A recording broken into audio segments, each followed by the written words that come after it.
मुंबईत पश्चिम रेल्वेमध्ये 2006च्या साखळी बॉम्बस्फोटांमध्ये जखमी झालेल्या पराग सावंतची मृत्यूशी चाललेली झुंज अखेर संपली आहे। गेली 9 वर्ष कोमात असलेल्या परागचा मृत्यू झालाय। मुंबईतल्या हिंदुजा रुग्णालयात त्यानं अखेरचा श्वास घेतला।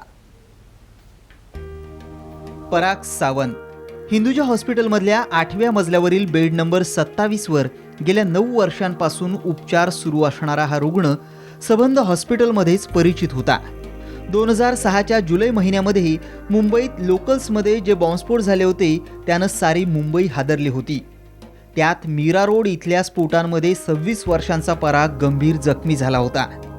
त्यानंतर उपचारासाठी परागला हिंदुजामध्ये दाखल करण्यात आलं। उपचार सुरू असताना तो कोमात गेला। परागच्या कुटुंबियांसाठी हा एक मोठा धक्का होता। गेली जवळपास 9 वर्ष तो कोमात होता।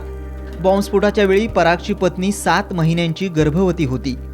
नंतर परागला मुलगी झाली, पण दुर्दैवानं कोमात असल्यामुळे परागनं तिला कधी पाहिलंच नाही। 2008 मध्ये पहिल्यांदाच तो आई असं पुटपुटला होता असं सांगण्यात येत आहे। त्यानंतर 2011 मध्ये तो कुटुंबियांशी आणि नातलगांशी बोलण्याचा प्रयत्न करत होता, पण नंतर पुन्हा त्याच अवस्थेत तो गेला। मात्र पराग बरा व्हावा यासाठी हिंदुजामधले डॉक्टर अहोरात्र झटत होते, कारण पराग त्यांच्याही कुटुंबाचा आता एक भागच झाला होता। कभी कभी वो जैसे उनके मदर के साथ बात कर रहे थे, वो बात नहीं कर रहे थे लेकिन वो sign K he was understanding things. तो that was a big surprise, that was a big pleasant surprise, because 1.5-2 साल के बाद कोमा से एकदम उठ जाने का मतलब is very unusual. But he had many complications in between after that. Multiple times convulsions होता है, तो फिट्स जो बोलते हैं मिर्गी के, सो ये कन्वर्सन ये रिस्क रहता है कोई भी हेड इंजरी के बाद। उसके लिए कई बार उनको आईसीयू में वापस जाना पड़ा। इन्फेक्शन, क्योंकि उनका जो नॉर्मल जो हमारे जैसे ब्रीदिंग एक्सरसाइज होता था वो नहीं होता था, तो इसलिए चेस्ट इन्फेक्शन रिपीटेडली होता है। सो मल्टिपल कॉम्प्लिकेशन था। हिंदुजामधील नर्सच्या टीमनं देखील परागवर प्रचंड मेहनत घेतली। डॉक्टरांसोबत त्याही पराग बरा व्हावा यासाठी झटत होत्या। मात्र शर्थीचे प्रयत्न करूनही त्यांना परागला वाचवता आलं नाही।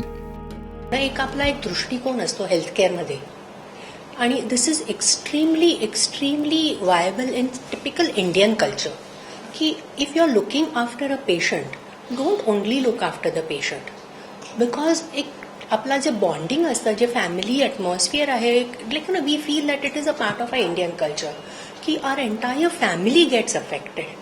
Commonly you see in many cultures, if a patient is admitted, the family will visit once a week, something like that. But in a typical Indian culture, the family is a part of patient care.